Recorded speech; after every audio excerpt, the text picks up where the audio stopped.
అందరికీ నమస్తే అండి. సో దేశవ్యాప్తంగా నిన్న జరిగిన అసెంబ్లీ ఉప ఎన్నికల ఫలితాలు చాలా ఆసక్తికరంగా మారాయి. ఒక కొత్త పొలిటికల్ ట్రెండ్కు బీజం వేసేయేమో అనిపిస్తోంది. ముఖ్యంగా బీహార్లోని బంకీపూర్ అసెంబ్లీ నియోజకవర్గ ఫలితాలు దేశవ్యాప్తంగా బీజేపీకి పరువు తక్కువ పరాభవం. అండ్ అందరికీ తెలిసిన సెఫాలజిస్ట్ ప్రశాంత్ కిషోర్ మొదటిసారి శాసనసభ్యుడిగా అసెంబ్లీలోకి వెళ్ళబోతున్నారు. ఇక్కడ ఫలితం ఎందుకు ఇలా వచ్చింది? చాలా కారణాలు ఉన్నాయండి. మనం అక్కడ సూక్ష్మ స్థాయిలో పరిశీలిస్తే చాలా కారణాలు ఉన్నాయి. అలా పరిశీలించే కంటే ముందు ఆ నియోజకవర్గ ప్రొఫైల్ చూసుకుంటే బంకీపూర్ అనేది పట్నాను ఆనుకొని ఉండే ఒక అసెంబ్లీ కాన్స్టిట్యున్సీ. అండ్ మొత్తం కంప్లీట్గా 3,80,000 ఓటర్లు ఉంటారు సుమారుగా. కానీ ఎప్పుడూ కూడా బిలో 40% మాత్రమే పోలింగ్ నమోదవుద్ది. మీరు 2025 అసెంబ్లీ ఎన్నికల్లో చూసుకుంటే, బీహార్లో జరిగిన అసెంబ్లీ ఎన్నికల్లో చూసుకుంటే ఇక్కడ 41.1% పోలింగ్ నమోదైంది. ఇప్పుడు ఈ 2026 ఉప ఎన్నికల్లో 34.4%, 34.5% పోలింగ్ నమోదైంది అనమాట. ఎప్పుడు చూసినా ఇక్కడ అరౌండ్ 40% పోలింగ్ మాత్రమే నమోదవుతుంది. ఇక్కడ కంప్లీట్ అర్బన్ ఓటర్లు, complete educated and well settled ఓటర్లు.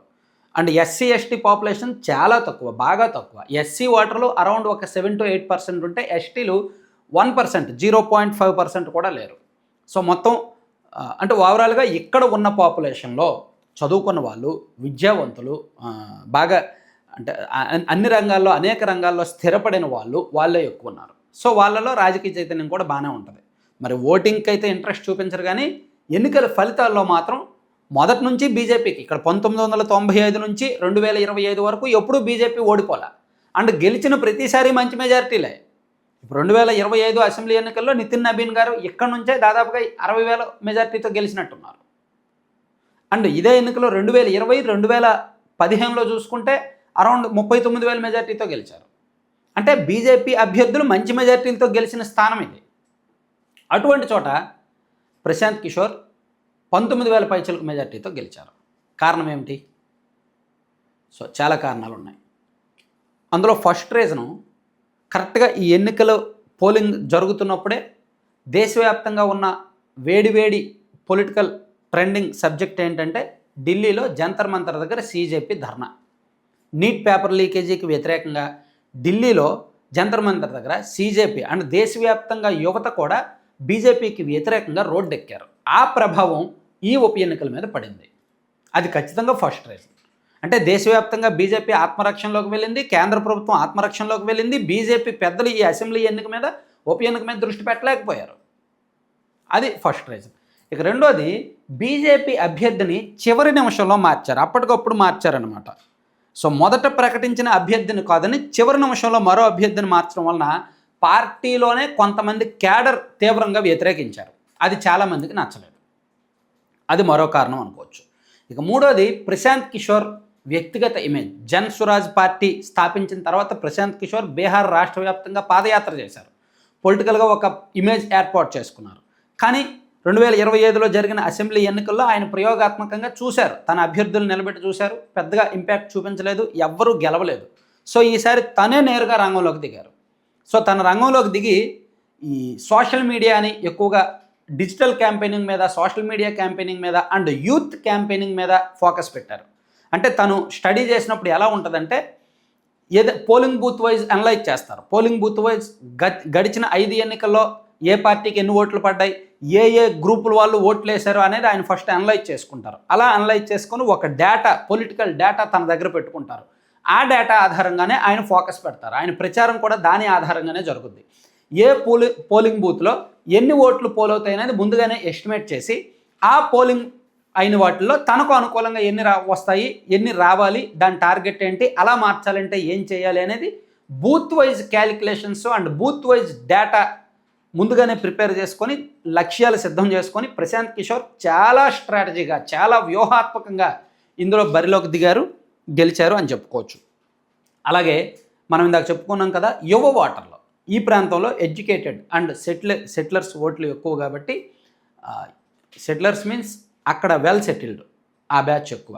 సో వాళ్ళలో యూత్ ఓటింగ్ ఎక్కువగా ఇంపాక్ట్ చూపించిందని చెప్తున్నారు. విద్యా, పరిపాలన వంటి అంశాలపై యువతలో ప్రచారానికి మంచి స్పందన వచ్చిందనమాట. సో అది కొంత. అలాగే ఇది పూర్తిగా పట్టణ నియోజకవర్గం.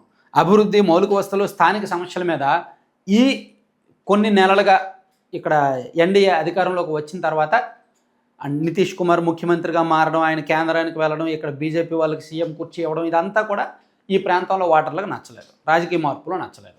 సో అది కూడా ఒక కారణం అని భావిస్తున్నారు. అలాగే ఇక్కడ ఆర్జేడీ మీరు చూస్తే ఈ ఎన్నికల్లో 2025లో జరిగిన ఎన్నికలను అండ్ ఈ ఎన్నికల్లో వచ్చిన ఫలితాలు ఒకసారి మనం చూస్తే ఓటింగ్ పర్సంటేజు 2025లో బీజేపీకి 63.25% ఓట్లు వచ్చాయి, ఆర్జేడీకి 29.83% ఓట్లు వచ్చాయి. ఇప్పుడు బీజేపీకి 34.4% ఓట్లు వచ్చాయి, ఆర్జేడీకి కేవలం 10% ఓట్లు మాత్రమే వచ్చాయి. జనస్వరాజ్ పార్టీకి 49.23% ఓట్లు వచ్చాయి. అంటే ఆర్జేడీకి సుమారుగా 20% ఓట్లు తగ్గాయి, బీజేపీకి కూడా సుమారుగా ఒక 25 నుంచి 30% ఓట్లు తగ్గాయి.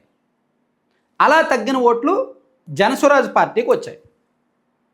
సో ఇక్కడ సరైన రాజకీయ ప్రత్యామ్నాయంగా ఆర్జేడీ ఓటర్లు కూడా ప్రశాంత్ కిషోర్ గారిని చూస్తున్నారేమో. సో ఈయన అసెంబ్లీకి వెళ్తే కొంచెం సబ్జెక్ట్ ఉంటుంది, బలంగా మాట్లాడతాడు, వ్యూహాత్మకంగా అడుగులు వేస్తాడు అని అక్కడ ఓటర్లు భావించారేమో. అందుకే ఈ ఓటర్ టర్నౌట్ మనం జాగ్రత్తగా పరిశీలిస్తే బీజేపీ ఓట్లు ప్రశాంత్ కిషోర్కి పడ్డాయి, ఆర్జేడీ ఓట్లు ప్రశాంత్ కిషోర్కి పడ్డాయి. రెండు పార్టీలకు కూడా గత ఎన్నికల్లో పోలైన ఓట్లతో పోలిస్తే ఇప్పుడు బాగా తగ్గిందనమాట. సో ఇది ఖచ్చితంగా అక్కడ మార్పు సూచిస్తుంది అని చెప్పుకోవచ్చు. సో ఇది ఆర్జేడీకి దెబ్బే, బీజేపీకి దెబ్బే. అన్నిటికంటే బీజేపీ ఖచ్చితంగా అప్రమత్తంగా ఉండాల్సిన వ్యవహారం. ఎందుకంటే ప్రశాంత్ కిషోర్ లాంటి వాడు అసెంబ్లీలోకి వెళ్ళాడు అంటే ఒక 10 మంది గొంతులతో ఈయన ఒక్కడ సమానం. చాలా టాక్టికల్గా, చాలా జాగ్రత్తగా, చాలా వ్యూహాత్మకంగా అధికార పార్టీని ఇరుకుని పెట్టగలడు.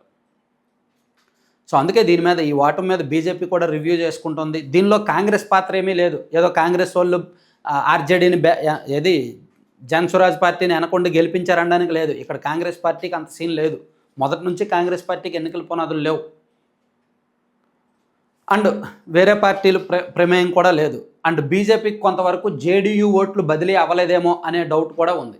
జేడీయూ ఇక్కడ అంత బలంగా లేదు, బట్ ఆ ఓట్లు ఎంతో కొంత బదిలీ అవ్వాల్సి ఉంది, ఒక 5 to 10% అయినా. అవి కూడా బదిలీ అవ్వలేదేమో, అవి కూడా ప్రశాంత్ కిషోర్కి పడ్డాయేమో అంటున్నారు. సో అక్కడ రకరకాల క్యాలిక్యులేషన్స్ అయితే ఉన్నాయి.